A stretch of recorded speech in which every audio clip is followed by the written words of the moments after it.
ज्यांना आमदार व्हायची इच्छा त्यांनी काळजी करू नये. देवाभाऊंकडे दैवी शक्ती आहे. ग्रामविकास मंत्री जयकुमार गोरे. देवाभाऊंकडे दैवी शक्ती आहे. ती शक्ती सगळ्यांचं समाधान करणारी आहे. त्यामुळे ज्यांना आमदार व्हायचं आहे त्यांनी काळजी करू नये, असे विधान ग्रामविकास मंत्री जयकुमार गोरे यांनी केले आहे.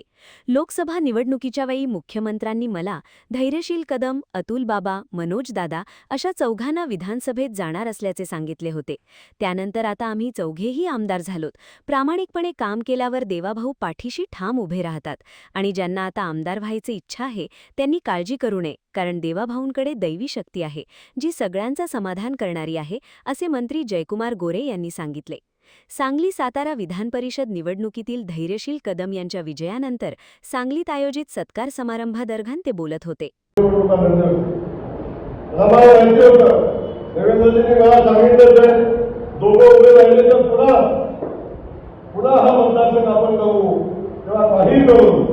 आपल्याला या दोघांपैकी एकाला सोबत करायला लागतंय आणि जर आपण ही निवडणूक सहजपणे जिंकू अशा पद्धतीची भूमिका माननीय मुख्यमंत्री महोदयांनी घेतली होती. आणि मुख्यमंत्र्यांना मला शब्द होता की साहेब चिंता करू नका, आता कराड उत्तरची निवडणूक एकच होईल, अजिबात काळजी करू नका.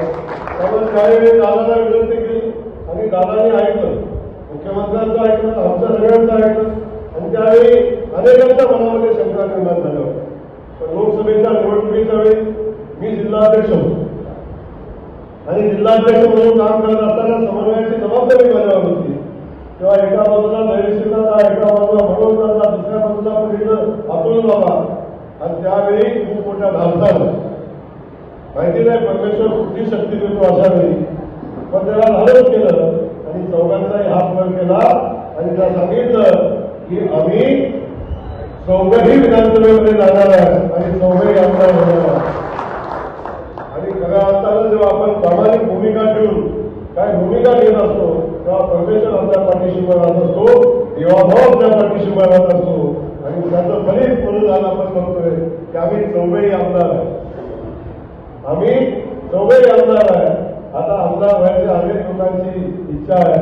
काळजी करू नका, भविष्यात त्यांच्याही इच्छा पूर्ण होतील, कारण देवाभाऊला दैवी शक्ती आहे आणि ती शक्ती सगळ्यांचं समाधान करणारी आहे, हे या ठिकाणी आपल्याला सांगेल.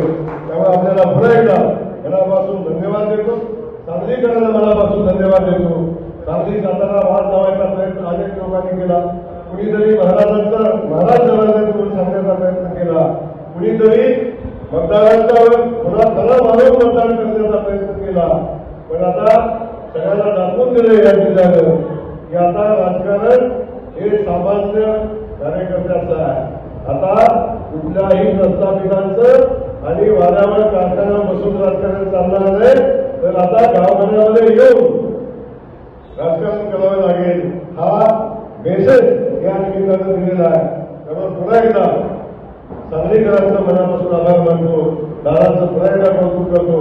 माझ्यामुळे आपल्या आनंदावर मला वाटतंय जो उत्साह असतो थोडा कमी झाला आहे, परंतु सोलापूरमधलं मला इथे यायचं होतं. दादांचा आग्रह होता की भाऊ तुम्ही आल्याशिवाय मी सर्टिफिकेट घेणार नाही, त्यामुळे मला येणं बंधनकारक होतं. त्यामुळं या ठिकाणी आपल्या सगळ्यांना धन्यवाद देतो. आपण खूप उशीर थांबलाय. पुन्हा एकदा दादांचं अभिनंदन करून थांबतो. जय हिंद.